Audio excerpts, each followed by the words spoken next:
Student, इस video में हम लोग पढ़ने वाले हैं डेवलपमेंट ऑफ मेल गैमेटोफाइट। जो मेल गैमेटोफाइट बनता है उसका डेवलपमेंट कैसे होता है इसके बारे में हम इस वीडियो में पढ़ेंगे।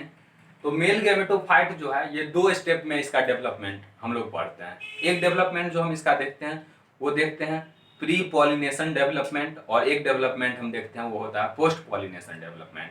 प्री पॉलिनेशन डेवलपमेंट क्या होता है? पॉलिनेशन से पहले होने वाला डेवलपमेंट। और पॉलिनेशन से पहले होने वाला डेवलपमेंट जो है वो कहाँ होगा? वो होगा एंथर के अंदर। हम आपको बताए थे कि ये एंथर है, इसमें क्या बनेगा? Pollen grain. इसमें क्या बनेगा? Pollen grain. और ये एंथर क्या हो जाएगा? सूख जाएगा और फट जाएगा। जब इसमें एंथर बन जाएगा, सॉरी, इसमें पॉलन ग्रेन बन जाएगा तो ये एंथर फट जाएगा और यहां से पॉलन ग्रेन बाहर आने लगेंगे। ठीक। और जब ये पॉलन ग्रेन बाहर आएंगे तो कहां जाएंगे? ये चले जाएंगे स्टिग्मा के ऊपर।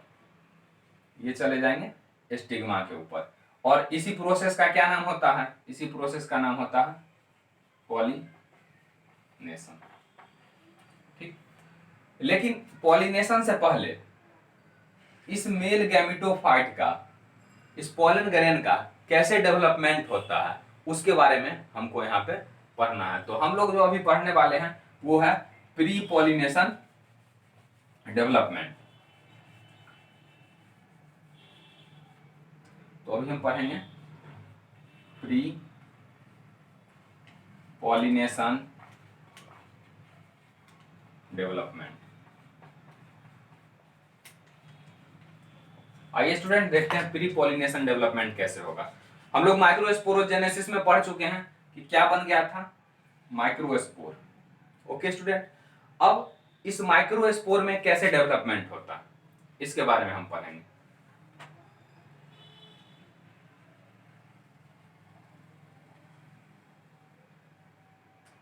इस माइक्रोस्पोर में अब हो जाएगा माइटोसिस डिवीजन। इस माइक्रोस्पोर में क्या होगा? Mitosis division. इसका ये न्यूक्लियस और इसमें साइटोप्लाज्म भरा हुआ है। ठीक। लेकिन यहाँ पे जो माइटोसिस डिवीजन होता है वो होता है अनइक्वल कैरियोकाइनेसिस के थ्रू। अनइक्वल कैरियोकाइनेसिस क्या होता है? अनइक्वल कैरियोकाइनेसिस में होता है कि आप का जो न्यूक्लियस है वो 2 टर्म में डिवाइड करेगा। एक तरफ जो न्यूक्लियस जाएगा उसका मास ज्यादा होगा और एक तरफ जो न्यूक्लियस आएगा उसका मास कम होगा। इसी को क्या बोलते हैं? Unequal karyokinesis. तो यहाँ पे क्या होता है, जब न्यूक्लियर डिवीजन होता है तो 2 टाइप के सेल बनते हैं। एक तो बनेगा ऊपर जो सेल बनेगा उसको हम बोलते हैं वेजिटेटिव सेल। इसका न्यूक्लियस बड़ा होता है। और जो सेल नीचे बनता है ये बनता है जेनरेटिव सेल। ये क्या बनता है? Generative cell. ठीक। और क्या अभी जो ये माइक्रोस्पोर है ये 2 सेल स्टेज में है। अभी जो ये माइक्रोस्पोर है ये 2 सेल स्टेज में है। आपको दिखाई पड़ रहा है ऊपर वाला सेल है वेजिटेटिव सेल और नीचे वाला सेल है जेनरेटिव सेल। और इसी सेल स्टेज को हम लोग बोलते हैं 2 सेल स्टेज। 2 सेल स्टेज है ये। और 2 सेल स्टेज में जब माइक्रोस्पोर आता है या male gametophyte in 2 cell stage में, उसी को हम बोलते हैं actual pollen grain. Actual pollen grain. अब हम पॉलन ग्रेन देख चुके हैं। अब हम देखेंगे कि पॉलन ग्रेन का स्ट्रक्चर कैसा होता है। पॉलन ग्रेन का स्ट्रक्चर कैसा होता है? आइए स्टूडेंट पॉलन ग्रेन के स्ट्रक्चर का हम चर्चा करेंगे अब।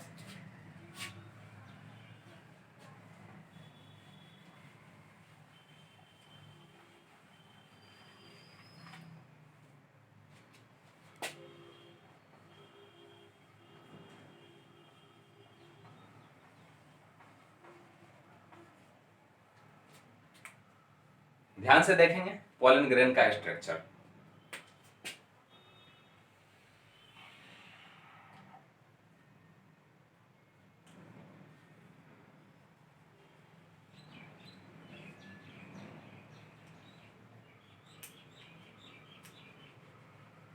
पॉलन ग्रेन का जो स्ट्रक्चर है ये डबल लेयर्ड होता है। आउटर लेयर को हम बोलते हैं एक्साइन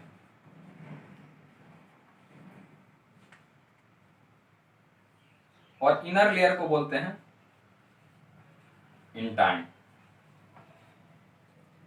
आउटर लेयर जो है हार्ड होता है, इनर लेयर सॉफ्ट होता है। आउटर लेयर का फॉर्मेशन जो होता है वो होता है स्पोरोपोलेनिन से, स्पोरोपोलेनिन। और जो इनर लेयर होता है ये आपका सेलुलोज और पैक्टिन से बनता है, सेलुलोज प्लस पैक्टिन। एग्जाम में ये पूछा जाता है, एग्जाइन डिराइव्ड फ्रॉम स्पोरोपोलेनिन। आपको याद रखना है एग्जाइन किससे बनता है, स्पोरोपोलेनिन से। और स्पोरोपोलेनिन जो है काफी टफ सब्सटेंस है, कोई भी एंजाइम ऐसा नहीं है जो स्पोरोपोलेनिन को डिजेनरेट कर सकता है। इस स्पोरोपोलेनिन के कारण ही ये पोलन ग्रेन क्या रहता है, प्रिजर्व रहता है, प्रोटेक्टेड रहता है।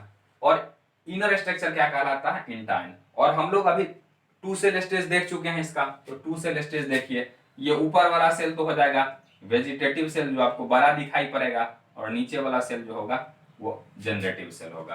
ठीक, उसके बाद आपको एग्जाइन जो है ये पूरा कवर नहीं करता है, बीच बीच में इसमें क्या पाए जाते हैं, पोर्स पाए जाते हैं, बीच बीच में पोर्स पाए जाते हैं। इस पोर्स का नाम पड़ता है जर्म पोर, जर्म पोर। और इसी जर्म पोर के थ्रू जब पॉलिनेशन होता है तो ये इंटाइन बाहर निकलना स्टार्ट करता है और ये फॉर्मेशन करता है पॉलन ट्यूब का। तो अभी हम पॉलन ग्रेन का स्ट्रक्चर देख रहे थे, आउटर एक्साइन, इनर इंटाइन, और जहां पे कुछ नहीं है उस जगह का नाम है जर्म पोर। जर्म पोर के थ्रू ही क्या होगा, जो पॉलन ट्यूब है वो बाहर निकलेगा। तो पॉलन ग्रेन का यूज जैसे कुछ होता है पॉलन टैबलेट बनाने में, पॉलन सिरप बनाने में।